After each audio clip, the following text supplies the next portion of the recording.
எந்த இசையமைப்பாளனுக்கும் எந்த பாடலாசிரியருக்கும் பாடகருக்கும் யாரா இருந்தாலும் ஒரு 6 மாசத்துக்கோ இல்ல 1 வருஷத்துக்கோ ஒரு வெற்றி, மிகப்பெரிய வெற்றி தேவைப்படும்.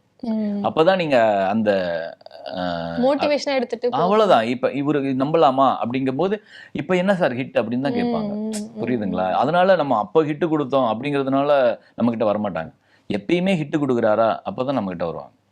இந்த வாலி சார்லாம் பாத்தீங்கன்னா கடைசி மூச்சு இருக்கிற வரைக்கும் பாட்டு எழுதினார். அவர் கடைசியா எழுதுனது எனக்கு தெரிஞ்சு மரியான்னு ஒரு படம்.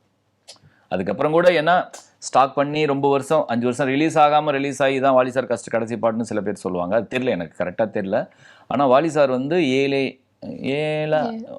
ஓலா ஓஎல் அப்படிங்கிற ஒரு பாட்டு, அந்த பாட்டு முதல்ல எழுத வேண்டிய பாடலாசிரியர் நான். ஸோ ஆனால் அது என்னால் அது முடியாமல் போச்சு. ஆனால் அவர் இறந்தும் எனக்கு ஒரு பாடம் எடுத்தார். அந்த பாட்டை கேட்கும் போதெல்லாம் வாலி சார் எனக்கு ஒரு பாட்டு இங்கே பாடம் எடுத்திருக்கார். நான் அது வேற மாதிரி யோசிச்சேன், அந்த மெட்டுக்கு எழுதுனேன்.